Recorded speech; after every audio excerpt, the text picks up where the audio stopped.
From Keene in the Shire, the Liberty Media capital of the world, this is Daryl W. Perry, host of FPP Radio News for Saturday, April 14th, 2018. Silver is trading at $16.66 per ounce. Gold is valued at $1,345 per ounce. Zencash is trading at $31, and the average price of Bitcoin is $7,978.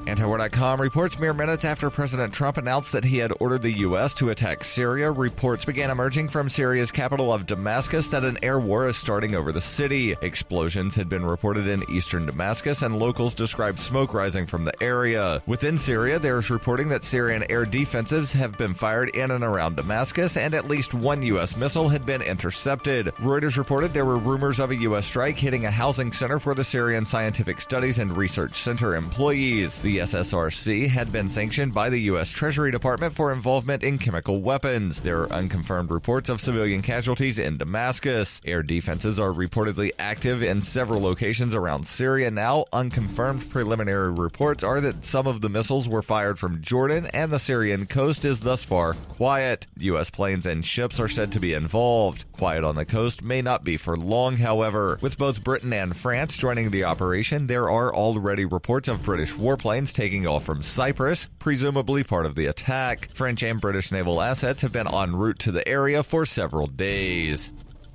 You can support FPP Radio by shopping online. Whether you're looking for precious metals or books, you'll find that and more at shop.fppradio.com. Every purchase you make from one of my affiliates, like Namecheap and Amazon, at shop.fppradio.com helps fund FPP Radio. Or you can shop directly from FPP with Bitcoin in the Bitcoin store. That's shop.fppradio.com.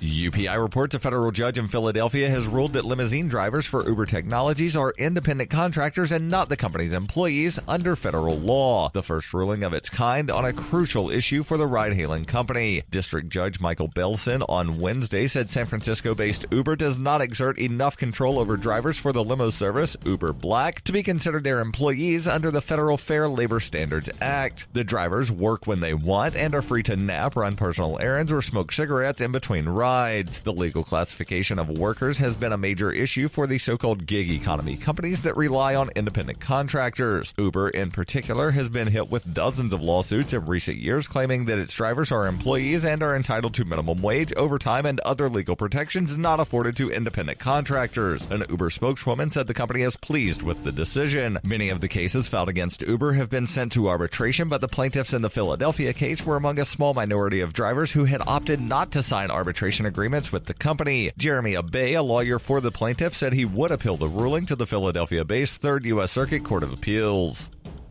For over 40 years, Roberts & Roberts Brokerage has been a trusted source for buying and selling precious metals. Gold, silver, platinum, and palladium. They don't feed the banks. They're Bitcoin preferred and have removed the minimum purchase amount for all orders paid in the digital currency. Call Roberts & Roberts Brokerage today for knowledgeable advice on buying and selling precious metals and a forward-thinking approach to new technologies. 800-874-9760 or visit online at rrbi.co. Reuters reports Blaine Salamone, the Baton Rouge, Louisiana police officer who fatally shot Alton Sterling, appealed his dismissal with the Civil Service Board, according to his lawyers. Police Chief Murphy Pohl announced Salamone's firing in March, along with disciplinary action against another officer, Howie Lay II.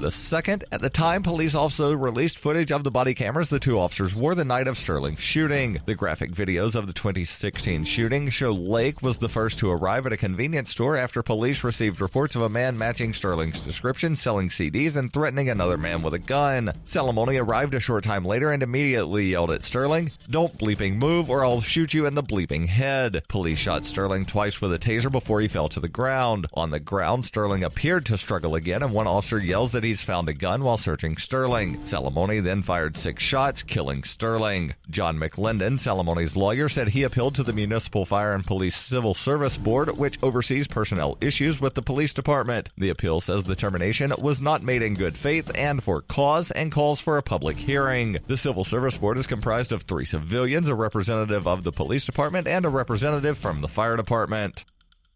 This has been FPP Radio News. Online at fppradio.com.